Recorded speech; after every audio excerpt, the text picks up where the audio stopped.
Bounty Hunter talent changes.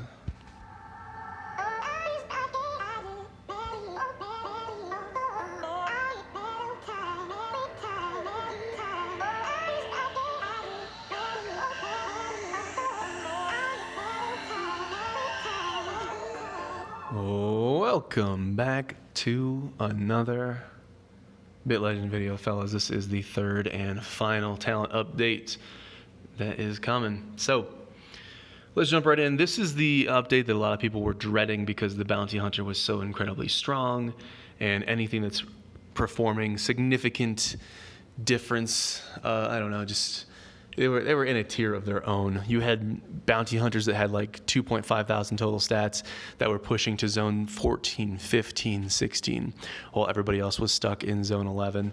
And when the nail sticks out, it gets the hammer. I'm very happy and fortunate, not that it was nerfed, but that they used more of a scalpel than a hammer. And we've still been able to see the bounty hunter class remain itself. You haven't lost the play style, but things have been tuned. So let's talk about it. So number one, Devil Sting. Let's go over. We're looking at the ultimate ability in the second line. Devil Sting has the damage increase from 150% to 200%, and the SP cost has been cut in half. So looking at this, it still reads a little bit awkward, and just based on that, I don't think anybody has tested this out. It just doesn't look that attractive. So it's definitely worth testing. But if you read it, it says attack target enemy deals 200% damage of the attack power. The same damage will be splashed to a random enemy lasting 4 times. The skill cannot directly kill the target enemy. So it's a little bit confusing on the last one. So it can't kill the target enemy. Does that mean that it's going to reduce them to 1% hit points? Does that mean it won't work if it's going to kill them? I don't really know. Needs testing. But a couple issues here. One, we'll talk about full launch towards the end of the video, but on paper it just looks like it does less damage than full launch. Because why would I want to do 200% damage when full launch is just going to pop off my skills repeatedly? So, and the other thing is I'm hitting one guy, but it's splashing to another guy. That doesn't make a lot of sense. A lot of the enemies in the game, it's really, you're fighting one big bad guy. If it's world boss, I only want to do my big splash on the world boss usually. If it's guild boss, probably the same thing. So I'm not seeing a lot of value in splashing attacks to somebody else. Maybe in PvP, I guess. Cutting the SP cost is a step in the right direction, but it's really hard to say too much without testing this. So if you have this ability, let me know. I can put you on the friends list. I can run you in content, make a video. Or if you want to make your own video, I could link to it, take a look at it. Or if someone wants to do a GIF or something, or an image or something like that. But it needs testing before I can really say much more. As it just reads right now on paper, I don't know why I would go for this instead of going for full launch. So we'll see. It's good that they're working on these and trying to bring them up. Let's go to the next one. So reverse action. This is a little bit where I'm scratching my head. So reverse action originally gave 2.5% reflect. It is being changed to give 10% speed. So this one's interesting. If you are a bounty hunter tank, which is a very popular tank build, I think more tanks in the game are probably bounty hunter. If you're a bounty hunter tank, you just lost 2.5% reflect. And the downside of the bounty hunter tank is that there's really nowhere else to put those points. I don't remember exactly in my guide picture, but I think what I did is once you hit like level 85 in the profession, I basically told you just put the points wherever you want, whatever, do whatever you want. And that's not a good thing. That's just because there's really nothing else that's really that enticing, exciting, whatever, for the bounty hunter tank. The reason why the Kung Fu tank shines, whether you get the ultimate ability or not, is because you're getting a ton of utility. You're getting a ton of bonuses, a ton of damage reduction. The reason why the NG tank shines and actually is viable is because even if you don't like those ultimates, you're still getting a ton of not reflect. You're getting a ton of resist. You're getting a ton of block. You're getting a ton of just hard stats. You're getting a ton of utility. The bounty hunter tank does not get a ton of utility. The reason why you go bounty hunter tank is for 3 things. One, if you ever want to swap to DPS, you just reset your stat points super cheap. It's like 80, 88 gems, something like that. And you can spec right into bounty hunter DPS. That's the number one reason. You can flip flop back and forth if you want. You only need to have one profession leveled. That's number one. Number two is you're getting a ton of SP when you get hit. In the second column here, the patience, it says you get 1 SP when you get hit if you max that out. That's awesome if you're able to use your skills and if you have cool tank skills. So let's say you got Thunder Fury, maybe you want to go a little bit hybrid, put some speed on there, and you want to pop off and use Thunder Fury skills all the time. You can do that as a bounty hunter. And if I eventually ever make Thunder Fury, I might actually make that video. And then the third thing is Urgent Recharge. It's a strong ability. We'll talk about it a little bit later. Got a little bit of buff. Urgent Recharge, really strong. And Urgent Recharge actually helped me get through Raid 6 when we were all manualing Raid 6 back in the day. Without Urgent Recharge, you just died. And I was like one of the first people to get it for like a week or so. Then other tanks got it. And the entire community benefited because it was enough to carry that tank so that your DPS could do what they got to do. So reverse action, if you were a tank, you lost 2.5 reflect. If you're a DPS, you have the opportunity to get 10% more speed, which is interesting. So we'll talk about that. I've elected to use the Bounty Hunter DPS build superimposed on top of this talent picture profile. You can get the pictures in the talent channel in the Discord, link in the description. And yeah, the icons, I'm using the old icons, but everything else is correct. And I'll have to update these videos when the new talent updates go live. But anyways, so we're looking at the DPS build guide, and you'll notice that you don't have enough points to get reverse action. You don't have enough points for it. You would have to drop either full launch, which you're not going to do that, or you would have to drop preparation. And we'll talk about preparation in a little bit. But basically, preparation is giving you SP at the beginning of the turn. So you have to choose. Do you want SP at the beginning of the turn, or do you want to get 10% speed? Because 10% speed, that's pretty strong, man. That's a lot. The only time where I could see that working out is if you had an NG speed build that was giving out a bunch of SP, which again needs to be tested for consistency. It's only theoretical right now until somebody really goes that build. Until that happens, you're going to be better off with the SP. So if we're talking about Guild Boss 4, 1, 2, 3, 4, where you don't have teammates in there, you don't have guildies in there, preparation is going to shine. If you're talking about like raids and other stuff, then it kind of depends. But the longer the fight goes, the less preparation matters. But it's even so, it's super strong, very nice to start off with an SP, and especially for PvP. If you start off with 2 SP or 1.5 SP with your preparation, and the other guy doesn't, you're probably winning that. It's probably game over. So you'd have to give that up to get the 10% speed. So I think they're trying to put enticements and try to pull people away from other talents that were very popular. Is the 10% speed going to do it? I don't know. Guild Boss 5, which uses your guild mates, might just be super crazy that we have to go all in and figure out how to build for it. And then if you're talking about Raid 8, I think there might be a place for a support NG on there. I want to see somebody go that build so we can test it out. But maybe if you had an NG pumping out a bunch of SP in Raid 8, maybe you could justify getting that speed. So we'll have to see how this one plays out. It's very interesting. They've given you a challenge. They've given you a choice, and you got to decide. Moving on, Hawkeye Reflex. They have changed it from 30% to 45%. So in the center of your screen here, Hawkeye Reflex, when your hit points drops below 45% for the first time, the Hawkeye Reflex will be triggered, and you'll get 100% chance to reflect. The effect disappears after it happens, only happens one per each battle. There's problems with this. And the problems that Hawkeye Reflex had, even though they've made it better, are still the same problems. Damage is so high in this game that not all the time, but often enough, you're getting one shot. And if you get one shot, Hawkeye Reflex doesn't do anything. Now, example number 2. Let's say you get attacked once, your hit points drops to 50%, you get attacked again, you're dead, because you didn't trigger Hawkeye Reflex. The only way this works is if you drop below the percentage listed, and then the next attack on you will be reflected. So they've made it better. It's a 1-point talent, but it's fairly deep in the tree. If you're a DPS player, you don't have talent points to get this thing. If you're a tank player, you might as well, because where else are you going to put your talents anyways? Unless you want to completely back out of this line, because reverse action, the previous reflect talent, you were using reverse action to get enough points in this line to unlock Hawkeye Reflex. Now what are you going to do with the points, right? As a tank, what are you going to do? Maybe hybrid DPS tank bounty hunter is going to be the thing where people are running Thunder Fury and getting some offensive stuff in there. I don't know. We'll have to see how that goes, how that plays out. But as it is Hawkeye Reflex, I think they got two options with Hawkeye Reflex. Either make it that the first attack on you gets reflected, which is incredibly strong, could be completely broken for PvP. Maybe that is too strong. Or they can make it the killing attack against you. Make it like the cheat death, like I was kind of hoping originally.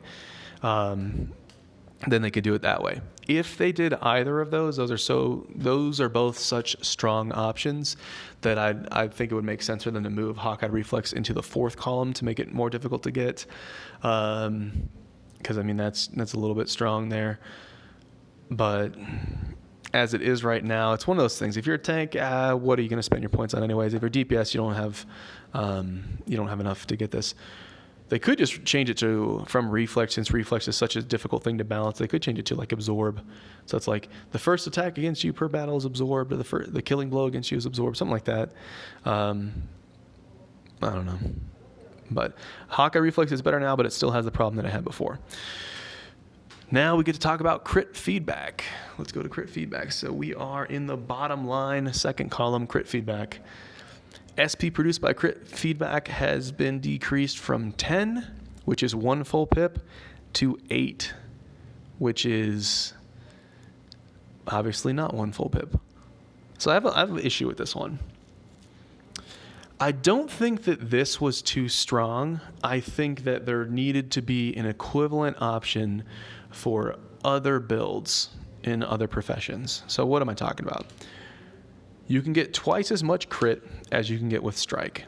So my answer for this was add a talent in Kung Fu or in Engineer that would give you 2 pips or 20 SP when you strike.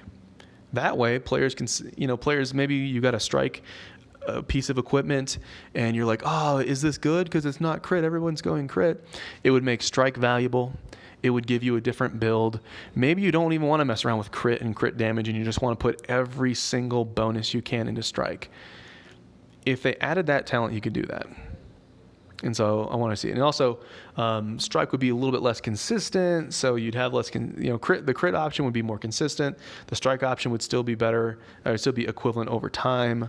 But instead, they've actually nerfed this significantly. So this one hurts. The play style's still going to be there, but is it going to be, I don't know how to say it. It's like, what was cool about the Bounty Hunter DPS is that you basically never had to do your 0 SP attack. You always had like at least 1 SP popping around that you could get off. Very rarely, unless you messed up your timing or something, very rarely would have to use a 0 SP attack, and you could always just pop off an interesting skill. I don't know if this is a big enough nerf to take that away. And so, like I said, I'd rather see this one unchanged and then giving the other DPS builds better SP gaining abilities, and then to see this one. But we'll have to test it out. We'll have to see. You'll see some content from me showing this off after the update. But moving this to less than 1 SP, that's going to feel bad. You're still going to have the play style. You're still going to have everything else. Surprisingly, full launch was not touched in this update. But there you go. I actually expected to see them change it so full launch could only be used once per adventure. So you can't use it in every single battle of the raid, but you could use it on the boss, for example. We didn't see that. That might still come. We'll see. That's been talked about. But crit feedback is probably the biggest and most significant thing that you're going to feel. But we're not done. A little bit more. Continuous output. Where is continuous output? All right.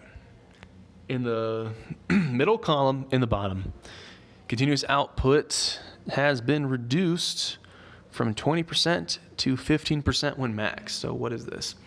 The way it reads is actually incorrect. It says the SP cost of skills is reduced.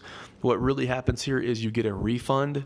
So if you spend however many SP, you're getting the percentage listed back, which is still good, but the other way is better.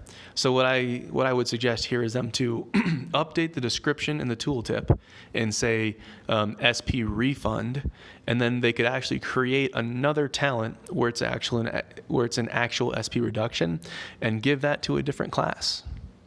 That way, Bounty Hunter has these, the other classes have those. That would make some sense here. But instead of getting 20% back, you're going to get 15% back. This is going to be good. It's still going to be viable. It's still going to be usable. It is a nerf, but I'm relatively happy that it wasn't a complete sledgehammer, and they could have changed this thing to 5% hit point drain, and that didn't happen. So, again, I'm happy that they're not just completely sledgehammering everything. But the combination of these changes, you're definitely going to feel it. Jumping back up to the tanks, the urgent recharge, so that is the ultimate tank ability, has been increased. The usage, you can use it twice per battle instead of once per battle.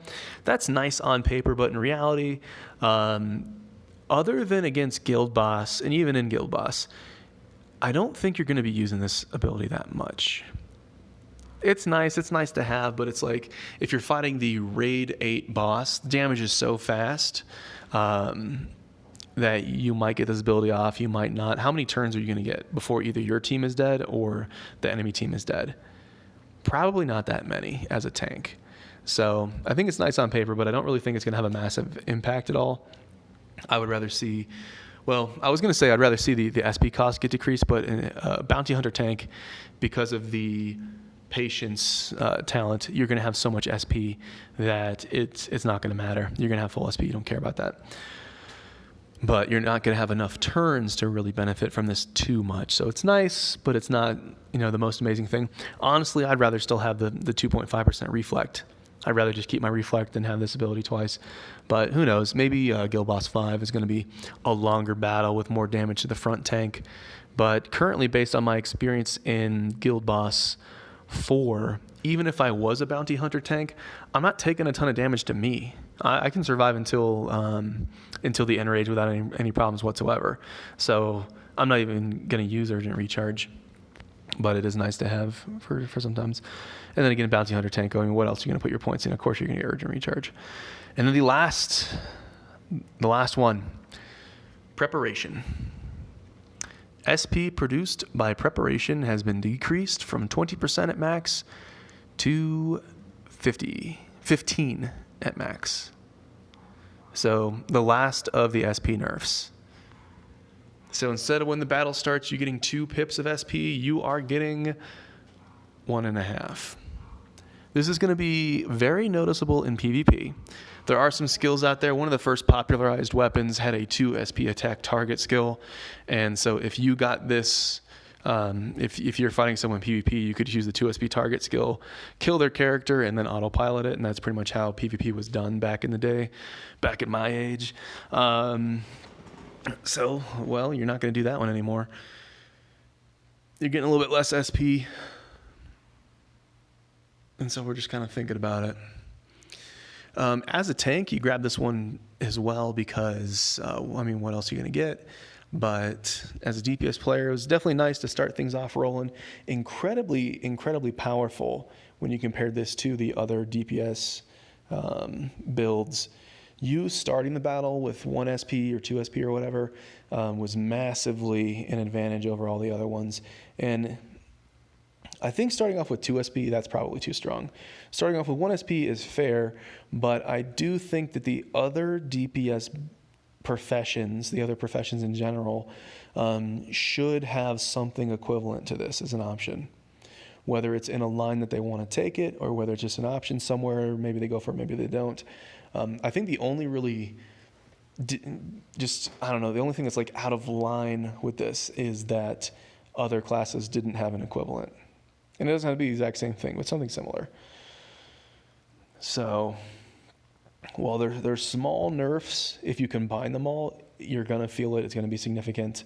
If you guys are trying to push content, you're trying to get through different zones and stuff, I hope this video gets up soon. I hope my internet can handle it, because you need to push all of the content that you can possibly push.